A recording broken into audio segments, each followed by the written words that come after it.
ప్రియమైన దేవుని బిడ్డలకు ప్రభునామములో వందనములు తెలియచేసుకొంచున్నాను. హెబ్రీలకు రాసిన పత్రిక 7వ అధ్యాయము 25వ వచనం. ఈయన తన ద్వారా దేవుని యొద్దకు వచ్చు వారి పక్షమున విజ్ఞాపనము చేయుటకు నిరంతరము జీవించుచున్నాడు కనుక వారిని సంపూర్ణముగా రక్షించుటకు శక్తిమంతుడై ఉన్నాడు అంటున్నాడు. సంపూర్ణముగా అనే మాట చూస్తున్నాం. శాశ్వతంగా అని కూడా దీన్ని మనం అనుకోవచ్చు. బహుశా శాశ్వతం, సంపూర్ణం ఈ రెండు భావాలు ఈ వచనములో ఉన్నాయి కదా. యేసు సంపూర్ణంగా అంటే అనంత యుగాలకు తన ప్రజలను రక్షిస్తాడు.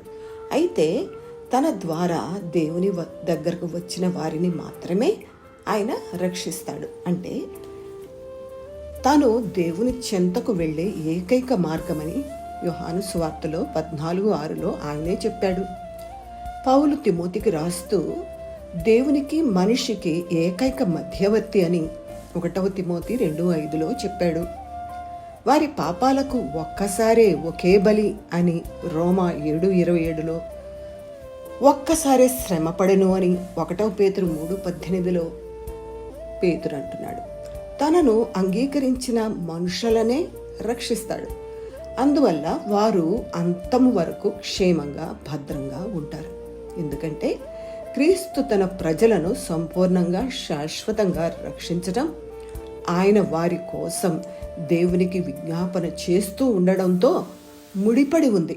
హెబ్రీలకు రాసిన పత్రిక 9:24 మనలను రక్షించుటకు దేవుని సముఖమందు కనబడుటకు పరలోకమందే ప్రవేశించెను అని చూస్తాం.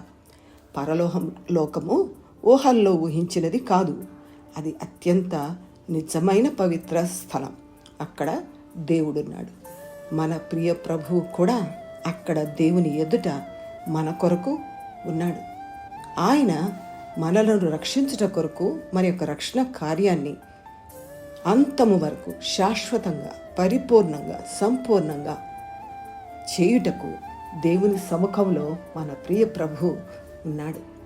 ఇదంతా నిజం. ఇది మనం గ్రహించి ప్రియ ప్రభు యందు విశ్వాసం ఉంచుదాం. దేవుని దీవెన పొందుదాం. దేవునికి స్తోత్రం. ఆమేన్.